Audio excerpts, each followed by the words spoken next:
Eu convido você agora a abrir a sua Bíblia na carta de Paulo aos Efésios, capítulo de número 4. Se você puder me acompanhar aí por gentileza, capítulo 4 da carta aos Efésios, leremos os versículos de 21 a 24. Todos encontraram?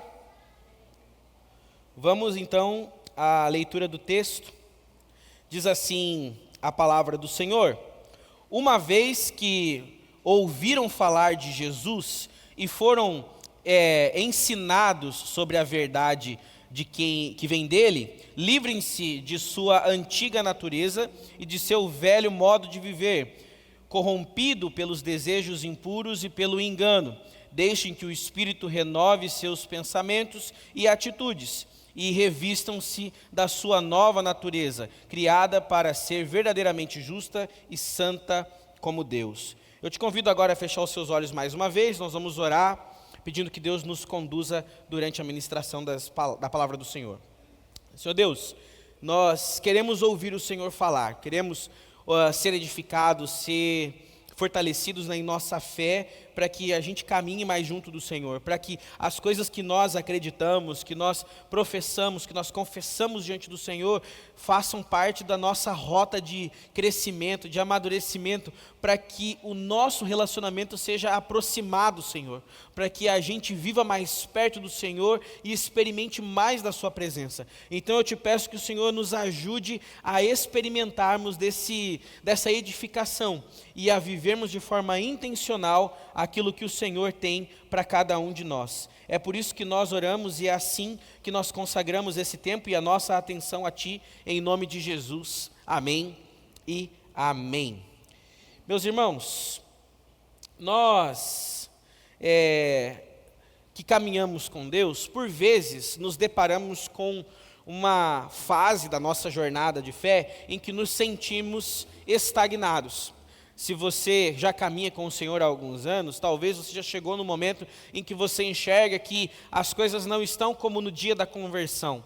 A gente fala muito sobre essas experiências em acampamentos e congressos e cursos, onde Deus faz grandes coisas e dá start na nossa vida em muitas coisas que mudam a nossa forma de viver. É quando nós entregamos a nossa vida para Jesus que nós experimentamos uma transformação na forma como a gente se enxerga, como a gente enxerga Deus e o impacto que essas duas coisas têm na vida das pessoas à nossa volta, na forma como a gente se relaciona com as outras pessoas. Então, quando nós nos aproximamos do Senhor, nós somos aquecidos no nosso coração e tudo é novidade, tudo é entusiasmante. Na presença de Deus, nos primeiros dias, a paixão nos leva a uma sede muito profunda, mas talvez com o tempo, talvez seja essa a sua experiência, se você já passou por isso, você sente um arrefecimento, parece que as coisas elas se estagnam na nossa vida, e a gente sente que a gente ficou parado naquela experiência,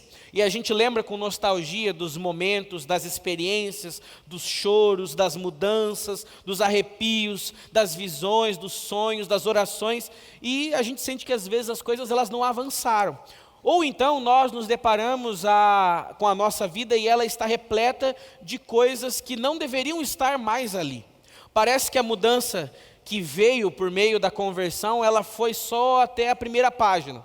Da página 2 em diante a gente não conseguiu vencer algumas coisas. A gente ainda está amarrado aos pecados de antes, a gente ainda continua com as mesmas manias, com as mesmas dificuldades, com os mesmos desinteresses e a apatia vem a nós. E é diante disso que muitas pessoas criam a expectativa, talvez ainda imatura, de que o seu relacionamento com Deus será fortalecido a partir de uma experiência externa, de que nós precisamos daquele evento que vai dar um boost na nossa forma de se relacionar com Deus, daquele momento, daquele culto, daquele pastor, daquele profeta, daquela irmã do coque, daquela conferência, que é esse momento em que essa coisa externa vai vir e vai me tirar do sofá e vai resolver a minha apatia, meu desgaste, meu desânimo, meu desinteresse, porque daí eu vou receber uma injeção de energia e eu preciso que esses eventos externos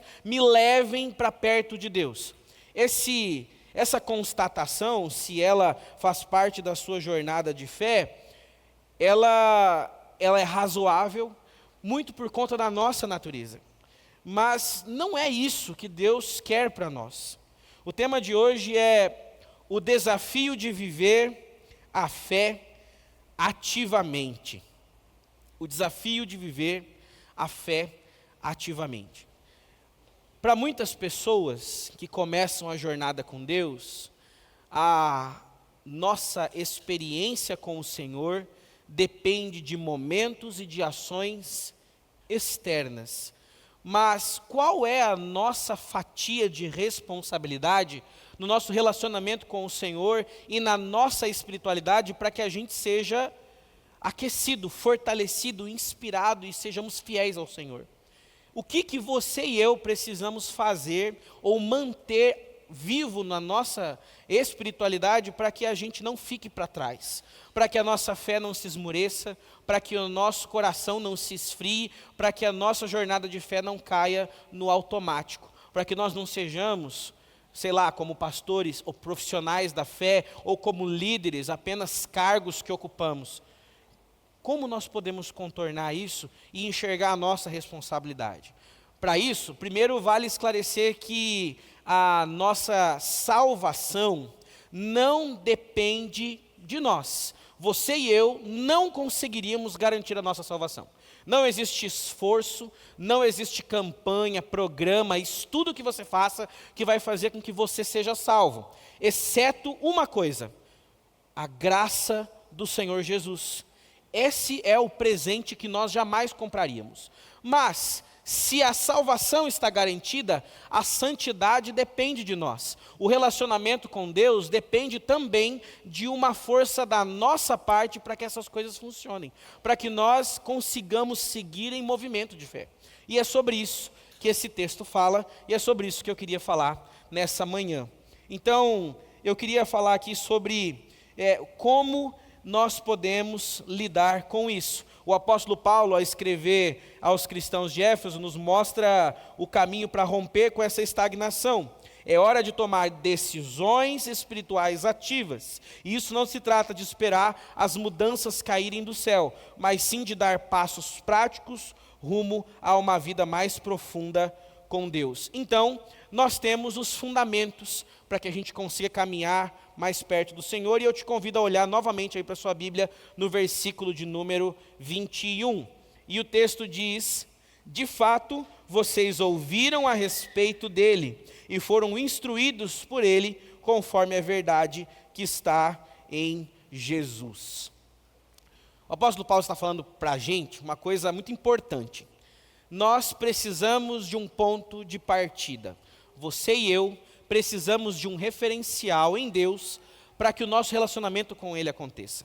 E o ponto de partida é ouvir, saber, conhecer quem Deus é e qual é a sua vontade. Se nós não conhecemos quem Deus é, a fim de distinguirmos quem é o nosso Deus de outros entendimentos sobre Deus, nós vamos confundir o Senhor com qualquer outra imagem que outra pessoa, outra religião, outra seita pode fazer de Deus. Precisamos conhecer quem Deus é. A segunda coisa é que nós precisamos entender o que Deus quer. Saber quem é Ele é uma coisa, saber o que Deus quer para mim e para você é outra coisa completamente diferente. Nós precisamos ouvir ativamente. E quando eu digo ouvir ativamente, eu vou te dizer uma coisa: existem experiências onde Deus fala conosco de forma que a gente recebe um contato passivo, ou seja, nós somos chamados pelo Senhor a ouvir alguma coisa. Às vezes nós podemos estar aqui no culto e Deus pode impelir algum irmão a orar por nós, a entregar uma palavra que talvez o irmão nem tenha discernimento, mas será uma resposta para mim e para a sua vida de forma íntima e pessoal. Mas existe também uma outra questão. Nós precisamos ativamente procurar conhecer a Deus. E é exatamente aí que começa a nossa dinâmica. A nossa jornada parte em nós termos interesse pessoal e ativo em conhecer a Deus e saber qual é a sua vontade. Se nós não temos interesse, vontade, movimento de vida que nos leve a conhecer mais a Deus e a discernir qual é sua vontade, nós jamais vamos entender como nosso relacionamento está estagnado. A primeira coisa para que nós sejamos inspirados a aquecer o nosso coração é conhecer a Deus. Por isso a palavra é tão importante. Você e eu, talvez o óbvio precisa ser dito, você e eu precisamos buscar ativamente conhecer a Deus por meio das Escrituras. Por que por meio das Escrituras? Porque é por meio das Escrituras que nós conhecemos o que Deus diz sobre si. Quando nós conhecemos Deus por meio das experiências dos nossos irmãos, nós forjamos o nosso relacionamento não baseado naquilo que Deus diz que é, mas naquilo que outra pessoa diz que é. E isso é bem diferente. Pode ser salutar em alguma medida, mas pode ser uma armadilha para a sua jornada de fé. Não baseie a sua fé e o seu relacionamento com Deus nas experiências e nas opiniões de outros pregadores ou de outros irmãos. Cada um.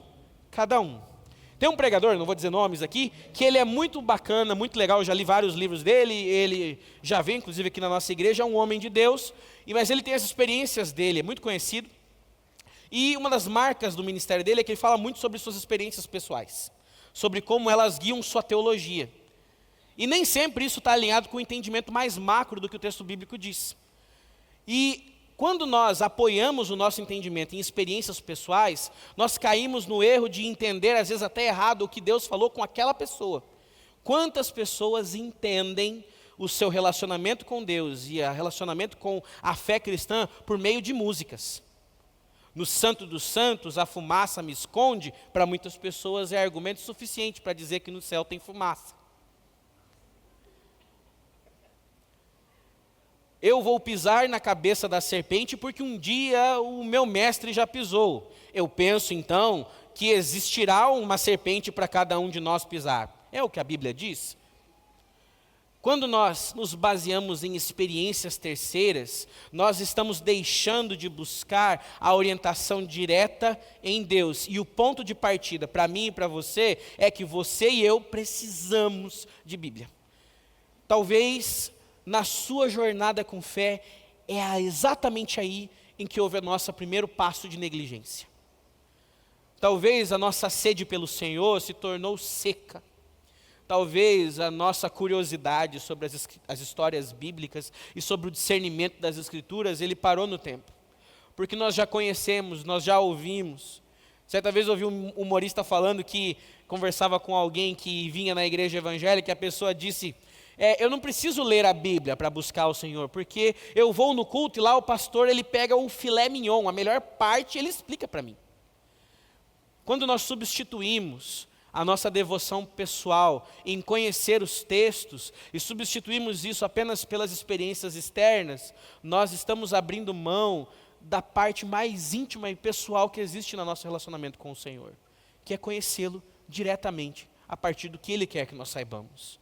Você e eu precisamos estar expostos à Bíblia, termos as nossas dúvidas e as nossas crises, talvez até as nossas discordâncias do texto bíblico. Sim, você pode discordar da Bíblia, você está errado, mas tudo bem. Mas isso não significa que o nosso coração deve andar longe. Precisamos aprender a ouvir ativamente. Precisamos aprender a ouvir. Ouvir não é o fim, é o começo das coisas. É a partir de entender quem Deus é, o que Ele quer, que nós moldamos o nosso relacionamento com Ele. Aí a gente enxerga, então, por que algumas atitudes que nós mantemos na nossa vida são tão desacordadas com o Senhor.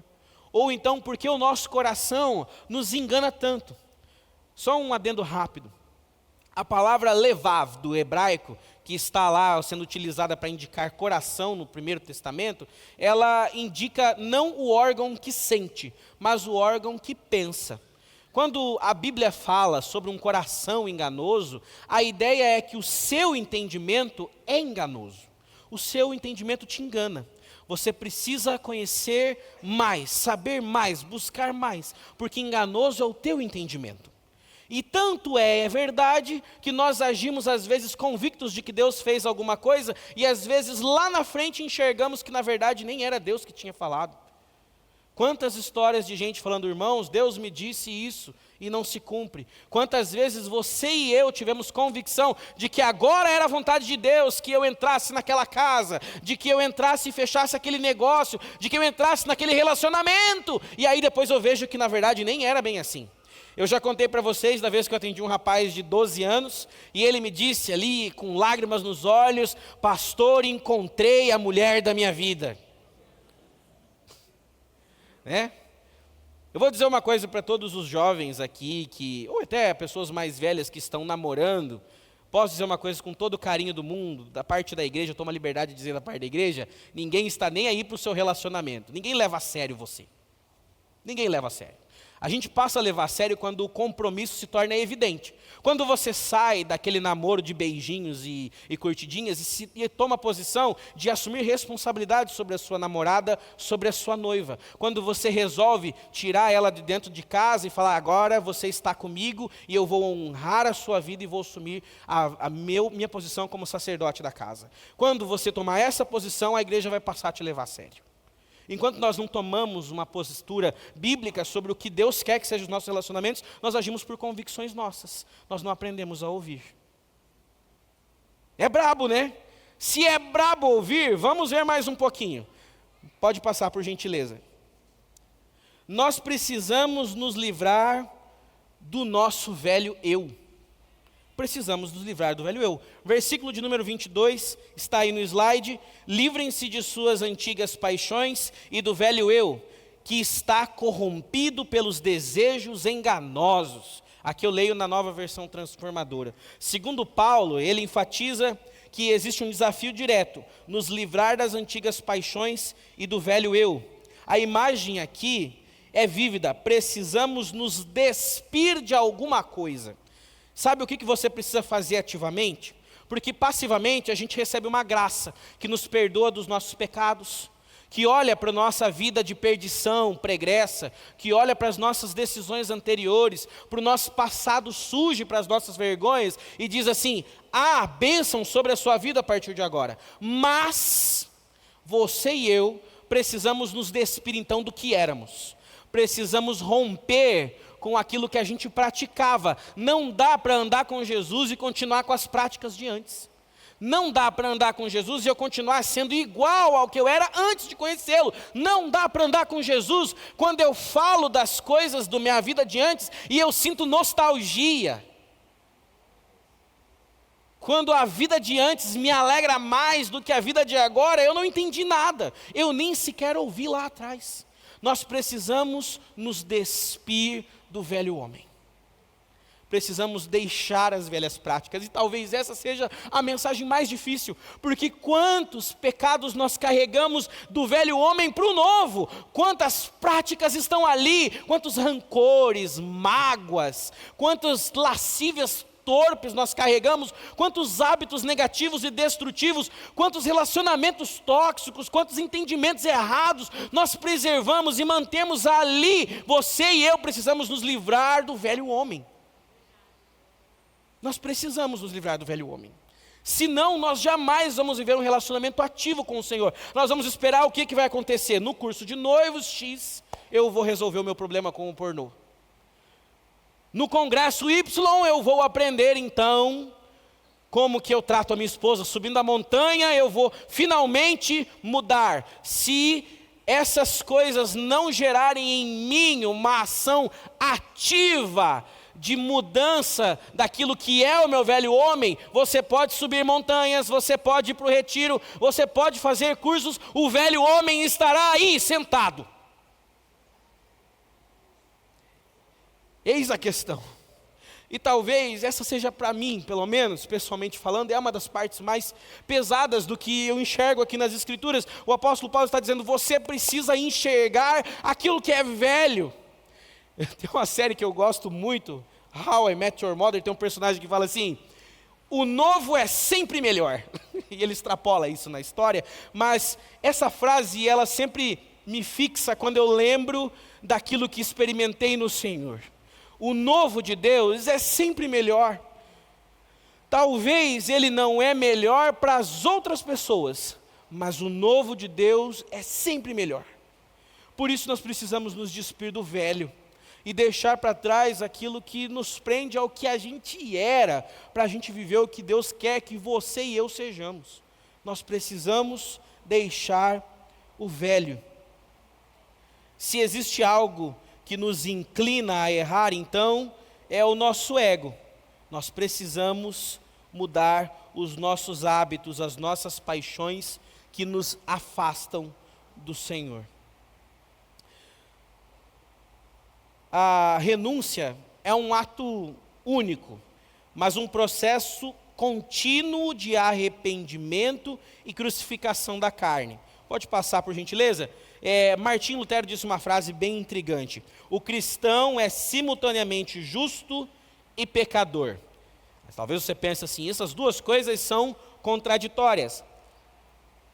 Mas o que ele quer dizer é que em nós mesmos, sob um exame minucioso da parte de Deus, nós ainda temos pecados que nós precisamos combater e vencer. Mas quando vemos a justiça de Deus manifestada em nós por meio de Cristo Jesus, sim, você e eu fomos feitos justos.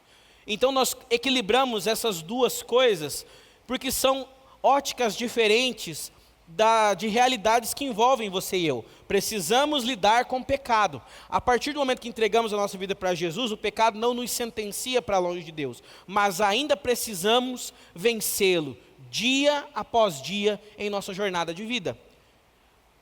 Nós fomos reconciliados com Cristo, mas precisamos todos os dias nos desconciliar do pecado. Nós precisamos agir e caminhar ativamente em direção ao Senhor. Pode passar, por gentileza? Em outras palavras, não significa que temos uma desculpa para pecar, mas que a luta contra o velho eu é uma realidade constante.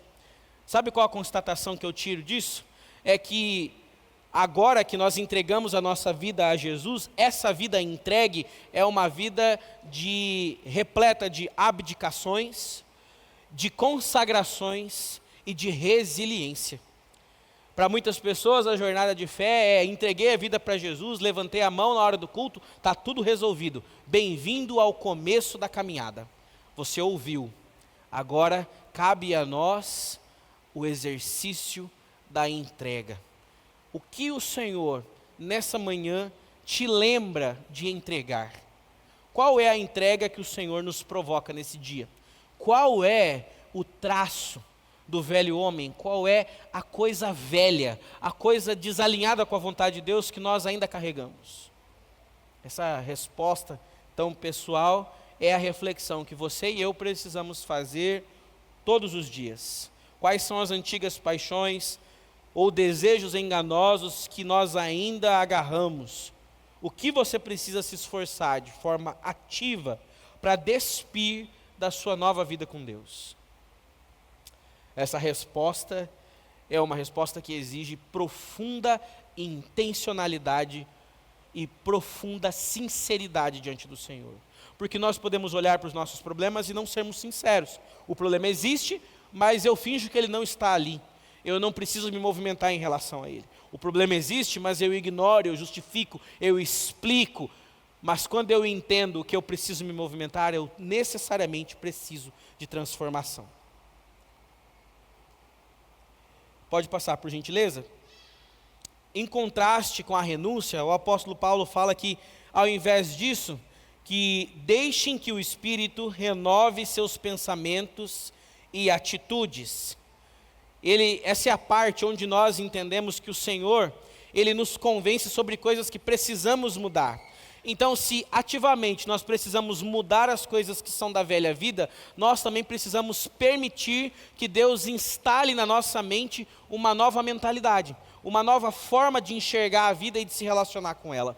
Deus tem que ter liberdade na minha e na sua vida de mudar as coisas de lugar, de entrar no nosso coração e reorganizar as nossas expectativas, as nossas prioridades, de nos levar a entender outras coisas que também importam, que às vezes algumas perdas são ganhos. E para mim, para você, talvez o desafio da estagnação para exatamente aqui, porque a gente não consegue se abrir para as coisas que Deus ainda pode mudar na nossa forma de pensar. Então, se existe um irmão que acredita um pouco diferente em alguma coisa, ou se expressa de um jeito diferente, eu fecho meu coração e não vou mais nessa igreja. Se o pastor falou algo que eu não gosto, eu também não sirvo mais para estar nessa igreja. E a gente vai vivendo essa geração de bloque. Vou ser bem sincero com vocês, aqui é opinião pessoal minha. Eu acho bloque uma das coisas mais tristes e infantis que nós podemos fazer quando nós relacionamos com pessoas na internet. Tirando marketing, se você quiser bloquear marketing, pode bloquear que está tudo certo. Mas por quê? Porque daí eu fecho a minha janela para a pessoa e eu digo assim, você não tem mais acesso a mim. Eu não lido com o outro, não lido com o diferente, eu não lido com a encheção de saco, eu não lido com a cobrança, eu simplesmente ignoro. Bloquear é a nossa forma de dizer assim, lá. Tem coisa mais infantil do que isso? Criança é assim. Às vezes eu estou tentando corrigir minha filha e ela fala, não. Eu falo, Laura, preste atenção. Escute o seu pai. Não, papai, escute o seu pai. Quando nós fechamos os nossos ouvidos a Deus, nós deixamos de aprender mais do que Ele quer de nós.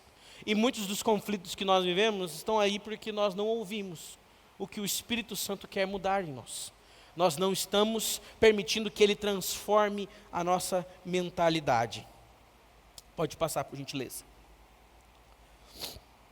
Quão abertos estamos para uma obra renovadora do Espírito Santo em nossas mentes e atitudes. A intencionalidade aqui se manifesta em nossa disposição para sermos transformados pelo poder divino. Você e eu precisamos ter a intenção e dar a permissão para que Deus mude a sua vida. Talvez dar a intenção e a liberdade para que o Espírito Santo mude a sua vida, significa que você vai perder coisas no trabalho, no seu relacionamento, talvez até na sua liberdade pessoal, com o que você faz com o seu tempo livre. Talvez mudar a sua mente vai fazer com que você não se permita mais ficar a sós no computador à noite. Talvez permitir que Deus mude a sua mente vai fazer com que você aprenda a engolir ao invés de responder com sangue quente. Talvez você permitir que Deus mude a sua mente vai fazer com que você diga não quando o negócio é duvidoso, quando é moralmente questionável. Precisamos permitir que Deus transforme a nossa mente de forma ativa. Não vai baixar um software do nada e pum, nossa, do nada ele virou outra pessoa. Do nada, nem ele percebeu o que aconteceu. Deus não faz lavagem cerebral. Deus transforma mentalidades.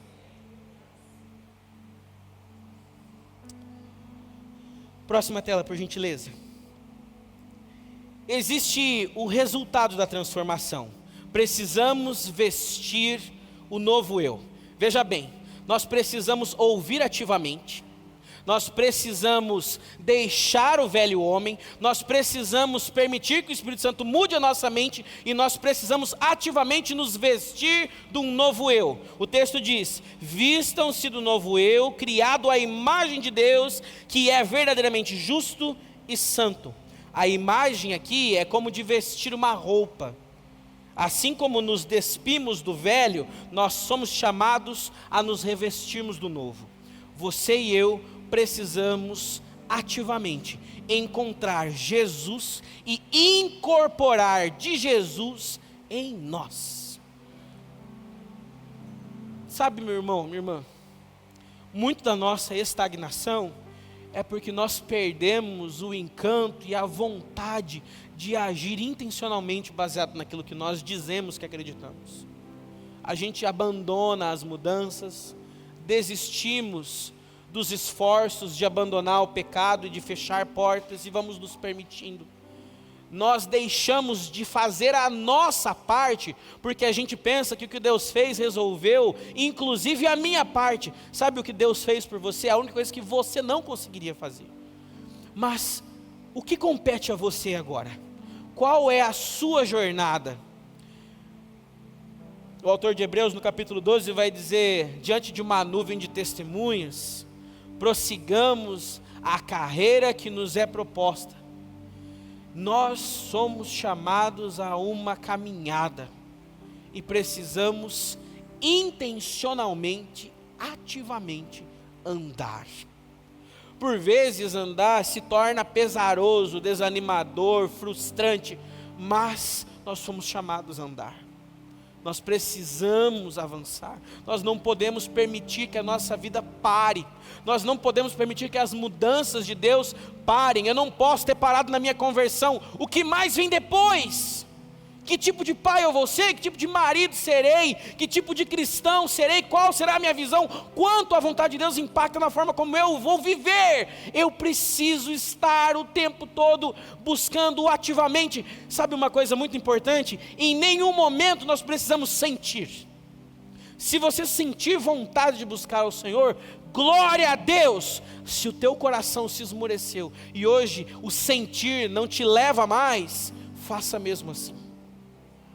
Busque ao Senhor pelo que você ouviu. Eu sei que é o melhor caminho, eu sei que essa é a verdade, eu sei que esse é o Deus Todo-Poderoso, eu sei que preciso servi-lo, então eu vou, mesmo que eu não sinta, mesmo que o meu coração não vibre, mesmo que eu não chore, que eu não me arrepie, que eu não fale em línguas, que eu não pule, que eu não gire, que o pastor não coloque a mão na minha cabeça, e quando colocar, mesmo que eu não sinta nada, Deus está dizendo, não precisa sentir. Quando nós nos movemos pelas nossas convicções, nós não ficamos mais estagnados. Nós precisamos nos mover por causa das nossas convicções, não apenas esperar por causa das nossas convicções. Deus nos chamou para viver para a glória dEle. Você entende? Eis a beleza da mensagem. Nós precisamos nos revestir do novo. O novo significa viver de acordo com essa nova identidade em Deus. Spurgeon diz que a fé sem obras é morta. Se você realmente crê em Cristo, você manifestará isso em sua vida. Quando nós caminhamos com Deus e nós não temos obras de arrependimento e de transformação, que movimentos nós fizemos? Que frutos nós entregamos? Eu gosto muito de enxergar pela perspectiva da parábola de Jesus, falando sobre aquele que obedece, é semelhante a quem constrói a casa sobre a rocha. A rocha no texto é a obediência. Quando nós obedecemos ao Senhor, quando nós pegamos todo o conceito do que é a vontade de Deus, e nós pegamos isso e praticamos, obedecemos, nos comprometemos, mudamos, nós pegamos esse monte de conceito filosófico, de ideia religiosa e de texto, e a gente transforma em atitudes reais, palpáveis, sólidos como uma rocha. A obediência é a rocha em que nós devemos construir a nossa vida. Nós precisamos praticar, obedecer ativamente, aquecer a nossa fé, caminhar em direção ao Senhor. Então, se teu coração se encontra desanimado, talvez essa seja uma manhã para que você encontre uma motivação para contornar o seu desânimo. Que Deus tenha misericórdia de você e fortaleça as suas convicções nessa manhã. Não permita que você fique pelo caminho, que o seu coração fique estagnado enquanto tudo passa, e você fica em dúvida sobre quando é que Deus vai fazer de novo. Deus já fez, Deus está fazendo. Não feche os seus olhos, não tampe os seus ouvidos, não fique sentado, levante-se e ande.